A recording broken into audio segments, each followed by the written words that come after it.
Everyone, this is Mamata Nikhilesh. Welcome to my channel. ఈరోజు ఎప్పుడు lunch పెడతాను కదా వీడియోస్, ఈరోజు డిన్నర్ అన్నమాట. అయితే చాలా రోజుల తర్వాత బిర్యానీ తీసుకురావడం జరిగింది. అది కూడా ఈరోజు కొంచెం బయట వర్క్ ఉండి వెళ్ళి కుక్ చేసుకోవడానికి లేట్ అవుద్ది అనేసి 100 రూపీస్ బిర్యానీ తీసుకోవడం జరిగింది.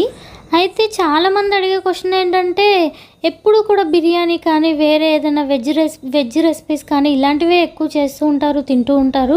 కానీ ఫాస్ట్ ఫుడ్ అయితే మేము ఎప్పుడూ చూడలేదు, ఏ వ్లాగ్లో చూడలేదు అని చాలామంది అడుగుతున్నారు. అయితే ఎందుకు ఎక్కువ ఫాస్ట్ ఫుడ్ చూస్ చేసుకోము అని అంటే, ఫాస్ట్ ఫుడ్ రిలేటెడ్ ఎందుకో మాకు అంత హెల్దీ అని అనిపించదు.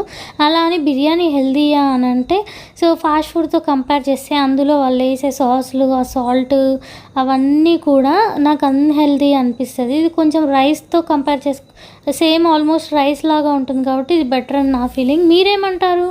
కమెంట్ బాక్స్లో కమెంట్ చేయండి. సబ్స్క్రైబ్.